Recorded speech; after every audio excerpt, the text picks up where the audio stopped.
आपण माणूस तर आहोत, पण आपल्यातली माणुसकी हरवत चालली आहे. रस्त्यावर बसलेला कुत्रा तो आपला शत्रू नाही, तो फक्त भुकेला आहे आणि थकलेला आहे. तुम्ही त्याला खायला देऊ शकत नसाल, त्याची काळजी घेऊ शकत नसाल, तरी किमान त्याला मारू नका.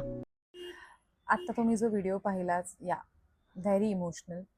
हा व्हिडिओ करायच्या मागचं एकच कारण आहे की काही लोक ॲनिमल लवर नाही आहेत, ज्यांना प्राण्यांची भीती वाटते, ठीक आहे, पण त्यांना एकच उद्देश आहे सांगण्याचा की तुम्ही हेट करू नका.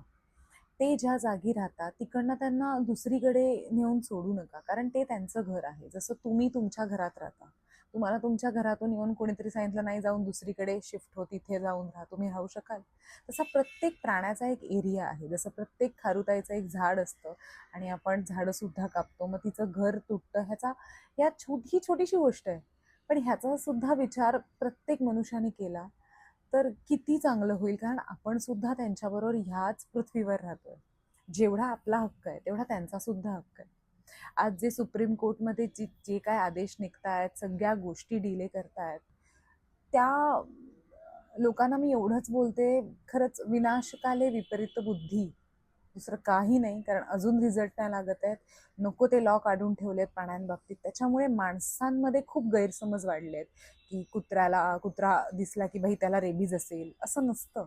ह्या गोष्टी सगळ्या नाही. वॅक्सिनेशन, स्टेरिलायझेशन, सगळ्या गोष्टी व्यवस्थित झाल्या तर प्राण्यांचा काही त्रास नाही आहे. कुठलाही प्राणी अग्रेसिव्ह होतो किंवा कुठला तरी डॉग घेऊन मला चावला, तो असाच चावत नाही. त्याच्यामागे कारण असतं, कारण तुमची कृती समोरच्याला तशी व्यक्त करते. नाहीतर मी इतक्या प्राण्यांबरोबर आत्तापर्यंत टाइम स्पेंड केला आहे. मी गेले 12 वर्ष as a pure animal lover me vaccine द्यायला शिकले. मी खूप साऱ्या NGOला ॲज अ व्हॉलेंटियर काम करते, कारण की मला प्राण्यांवर भरपूर प्रेम आहे. तो बोलू शकत नाही, पण त्यालाही वेदना होतात. आज तुम्ही त्याला माराल, उद्या माणुसकी कुठे उरेल? एक वाटी पाणी, थोडे अन्न किंवा फक्त शांतता, हेच त्याच्यासाठी खूप आहे. दयाळूपणा दाखवा, कारण तेच आपल्याला खरा माणूस बनवतात. If as a animal lover I am doing this, तर तुम्ही जर ॲनिमल लवर नाही आहात तर त्यांना हेट तर नका करू, त्यांना मारू नका. तुम्ही त्यांना एकदा खायला घालून बघा गाईज.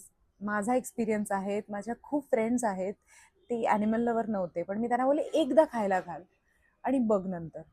सो खरंच माझ्या फ्रेंडने एकदा खायला घातलं आणि दुसऱ्या वेळेस तो तिच्याबरोबर आला, तिला घरपर्यंत सोडायला, आणि आता ते लोक फ्रेंड्स आहेत. असे भरपूर किस्से आहेत. तुम्ही घाबरता तुम्ही एकदा त्यांना खायला घालून बघा. त्यांना पण माहिती आहे ना की अरे हे मला खायला देतात तर मला ह्यांचं संरक्षण करायचं आहे. सो अमेझिंग फिलिंग आहे ही.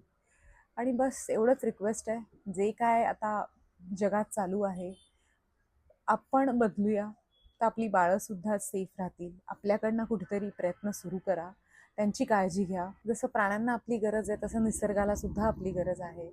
झाडं पण जितकी आहेत ती वाचवायचा प्रयत्न करा. आपलं लाईफसुद्धा हेल्दी राहील त्याने. आणि येत्या 26ला मी चेंबूरला फ्री वॅक्सिनेशन कॅम्प करते. तर मी त्याचे डिटेल्स ह्या व्हिडिओच्या एंडला शेअर करेल.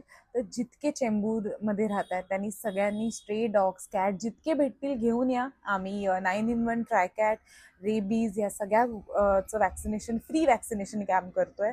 सो लवकरच भेटू आणि प्लीज प्राण्यांची काळजी घ्या.